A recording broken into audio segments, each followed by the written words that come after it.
magazine de l'environnement, c'est reparti avec pour cette émission de rentrée un petit exercice de révision de vocabulaire et d'idées autour d'un terme à spectre large, le mot prolifération.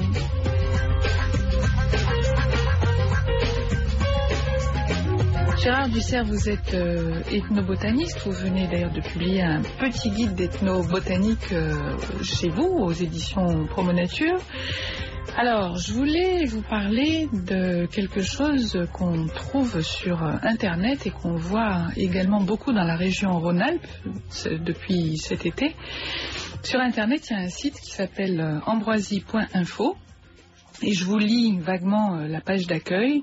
L'ambroisie, une plante sauvage qui nuit à la santé. Alors je mets exprès un accent parce qu'il y a des gros points d'exclamation. Connaissez-la, sachez-la reconnaître. Une plante envahissante. Le risque dans votre région. Éliminez cette nuisance. La réglementation. Un langage, somme toute, extrêmement martial, voire presque militaire, de combat, de lutte, de résistance contre une plante sauvage dont on apprend au fil des pages qu'elle s'est répandue surtout par la faute des hommes. Tout à fait. Cette plante d'ailleurs qui est une plante, je dirais, anodine et sans conséquence si justement... si l'homme, en essayant, par ses méthodes modernes d'agriculture, par ses méthodes modernes aussi de travaux, les grands travaux provoquent souvent des pousses d'ambroisie, notamment quand on élargit des routes, quand on remue la terre. Tout ce qui est aménagement du territoire. Oui, voilà, oui. Mais qui est une plante qui est totalement anodine et très facile à faire disparaître ou à éliminer si on fait ce qu'il faut et si on arrête de faire ce qu'il ne faut pas faire. Alors, comment se fait-il qu'il y ait eu cette prolifération et pourquoi est-ce qu'elle est considérée comme pas du tout anodine? Enfin, je me demande pourquoi. Il y a évidemment des problèmes d'allergie qui sont réels. Mais comment se fait-il qu'elle ait été anodine? Il faut reprendre l'historique aussi. Ça, c'est une plante donc qui est originaire quand on se pose une question sur une plante, il faut toujours retourner chercher ce que j'appelle son biotope primaire, c'est-à-dire là où elle pousse naturellement sans intervention de l'homme ou est-ce qu'elle existait déjà même avant que l'homme existe, quoi. Et donc c'est où? Alors l'ambroisie, Ambrosia artemisiae, celle qu'on a chez nous, elle est originaire des déserts d'Amérique du Nord. Donc c'est une plante de désert. Alors, si elle a proliféré à ce point-là chez nous, c'est parce qu'on est en train de lui créer des conditions qui lui sont favorables et qui la font pousser.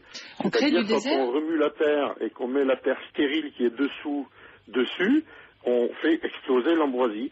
Ou dans les parcelles agricoles, quand on fait disparaître la matière organique par manque de matière organique, dans les champs de céréales notamment, on fait proliférer l'ambroisie parce qu'on crée des conditions favorables à cette plante, c'est-à-dire des conditions près ou presque désertiques, quoi. Mais vous dites, on fait ce qu'il ne faudrait pas faire. Alors qu'est-ce qu'il faudrait faire? C'est-à-dire on ne peut pas arrêter d'aménager le territoire? Alors déjà avant, il faut déjà quand même préciser que l'ambroisie est une plante qui a un pollen qui est extrêmement allergène et qui provoque des allergies très graves, notamment au niveau respiratoire, et qui peut aller même jusqu'au collapsus pulmonaire.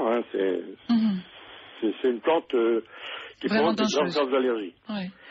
Alors, l'ambroisie, donc, elle va venir sur des sols dans lesquels, soit il n'y a pas à l'origine, son biotope primaire, c'est des sols où il n'y a ni argile, ni humus, ni argile, ni matière organique. Alors, elle prolifère chez nous, justement, quand on a abîmé les argiles ou détruit les argiles et quand on a consommé toute la matière organique ou fait consommer toute la matière organique, c'est-à-dire qu'on a des sols qui sont en pénurie d'argile de qualité et de matière organique de qualité. Alors, si on veut faire disparaître l'ambroisie, il faut rééquilibrer les sols, c'est-à-dire soigner nos sols pour que les argiles ne s'abîment pas et ramener de la matière organique, du compost, de l'humus, de manière à ramener des acides organiques dans le sol et l'ambroisie ne lève plus sa dormance et ne pousse plus. Entre autres, moi, ce que je trouve effarant, c'est qu'on ait de l'ambroisie en ville. En ville? Ben oui, il y a plein d'ambroisie en ville sur tout ce qui est travaux. En ville, la grande mode à l'heure actuelle, on adore la pelouse. Oui. Et la pelouse, c'est justement le meilleur moyen de lutter contre l'ambroisie. Il suffit de se mettre de la pelouse, l'ambroisie elle disparaît. Parce que les racines du raiggras anglais qu'on va se mettre dans la pelouse fabriquent des acides organiques qui sont l'antidote de l'ambroisie, quoi. Donc, il suffit une zone qui est envahie par l'ambroisie, il suffit de la semer en pelouse et il n'y a plus d'ambroisie. Alors, le plus ça va, le plus la situation est grave, bien sûr, parce que tous les jours, elle s'aggrave. C'est-à-dire, si on avait pris le taureau par les cornes il y a 10 ans, on aurait eu beaucoup moins de travail pour rétablir la situation qu'aujourd'hui, ça c'est certain. Hein. Mais bon, on est ici maintenant, il faut faire avec ce qu'on a aujourd'hui. Donc, c'est sûr que le plus ça va, le plus il faudra employer des moyens efficaces pour en arriver à bout. D'autant plus qu'il y a un phénomène aggravant quand même au niveau de l'ambroisie, qui est le réchauffement climatique. Parce que c'est aussi une plante qui bénéficie du réchauffement climatique. Alors, c'est pour ça qu'il est urgent de prendre des mesures efficaces et non pas des emplois sur des jambes de bois, quoi. Oui, c'est-à-dire que les grandes déclarations guerrières, finalement, ne servent pas à grand-chose. Oui, oui. Vouloir éradiquer l'ambroisie en arrachant les pieds d'ambroisie qui poussent, c'est vouloir vider l'océan Pacifique avec une petite cuillère, quoi. On n'y arrivera jamais. Donc, le seul moyen efficace, c'est d'empêcher la levée de la dormance de la graine. Donc, et pour empêcher la levée de la dormance de la graine, donc il faut rétablir ce complexe argilo-humique ou ce complexe organominéral dans le sol. Et ça, c'est par l'apport de compost, par l'apport de compost et par la couverture du sol et par une couverture végétale du sol avec des plantes qui créent des complexes argilo-humiques ou des pseudo-complexes argilo-humiques comme les graminées, notamment comme le raiggras anglais. Il faut préciser peut-être que l'ambroisie a des graines qui ne se transportent pas facilement, c'est-à-dire ça ne peut pas être le vent ni les animaux qui les transportent. En fait, les graines restent vraiment sur la terre et donc elles se collent aux semelles ou aux pneus des engins. Oui, mais aujourd'hui, l'ambroisie, on la découvre aujourd'hui parce que elle commence à pousser en masse et à provoquer des problèmes au niveau des allergies aujourd'hui. Mais l'ambroisie, elle existe depuis un siècle ou 2 ou 3 déjà. La première introduction de l'ambroisie en France, c'est Robin, jardinier du roi Louis XIII. Hein. Donc, vous voyez, c'est pas nouveau l'ambroisie. On la découvre aujourd'hui parce que c'est aujourd'hui qu'elle fait des ravages, mais elle existe depuis très longtemps. Et elle était restée tranquille jusque-là. Fin du 19e siècle, début du 20e siècle. Moi, dans la région où j'habite, le sud du département de Saône-et-Loire, la principale mauvaise herbe des champs de la vallée de l'Arconce, qui est une vallée très sableuse, justement, très propice à l'ambroisie, était l'ambroisie, que c'est justement ces paysans appelaient d'ailleurs du nom populaire local herbe à Robin, en souvenir de Robin, jardinier du roi Louis XIII, quoi.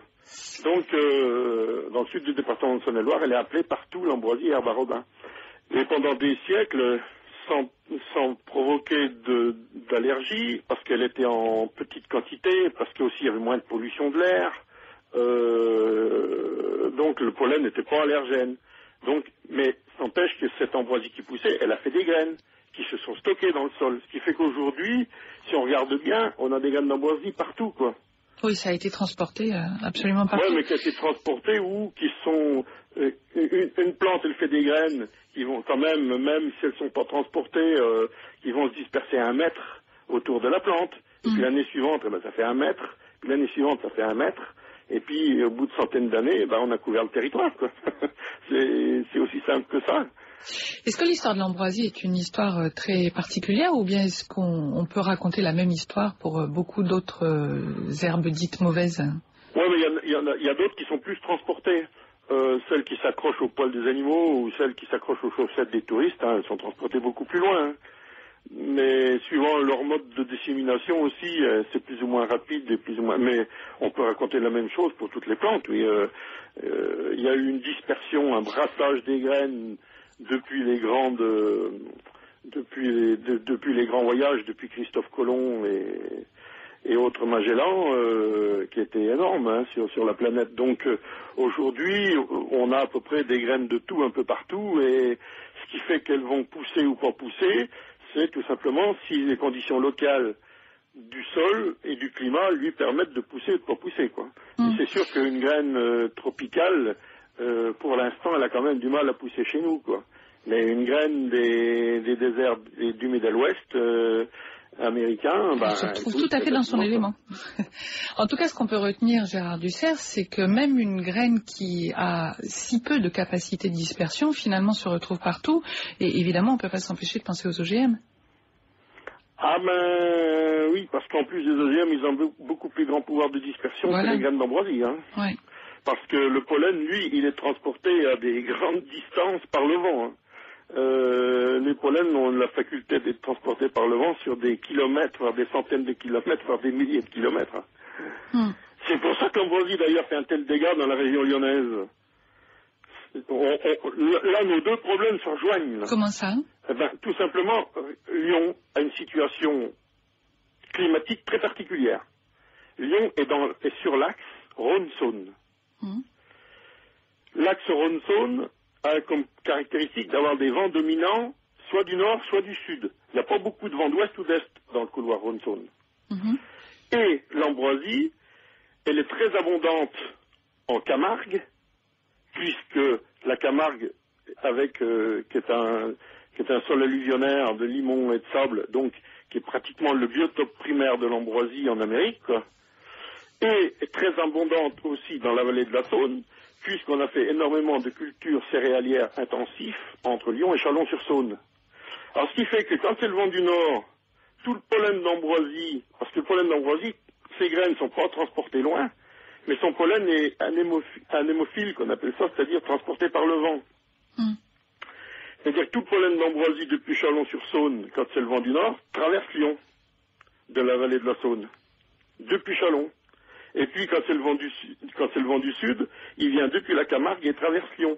Alors ce qui fait que Lyon est traversé en permanence par du pollen d'ambroisie au moment de la floraison de l'ambroisie, soit du nord de la vallée de la Saône, soit du sud de la vallée du Rhône. Et alors j'avais peut-être pas bien compris, je croyais donc, que... vous voyez, ces pollens qui peuvent être transportés sur des centaines de kilomètres. Alors, si c'est du pollen d'ambroisie, ça crée des allergies. Si c'est du pollen OGM, ben, on ne sait pas pour l'instant ce que ça crée, mais il y a des risques, quoi. Le mot de prolifération pour vous, Gérard Dussert? La prolifération, ça veut dire qu'il trouve des conditions favorables à sa multiplication excessive, quoi. Une plante comme l'ambroisie, qui normalement devrait pousser avec parcimonie, un pied par-ci, un pied par-là, elle va faire des populations énormes et exploser parce qu'elle a trouvé des conditions favorables à sa levée de dormance et à sa germination et à sa reproduction, quoi.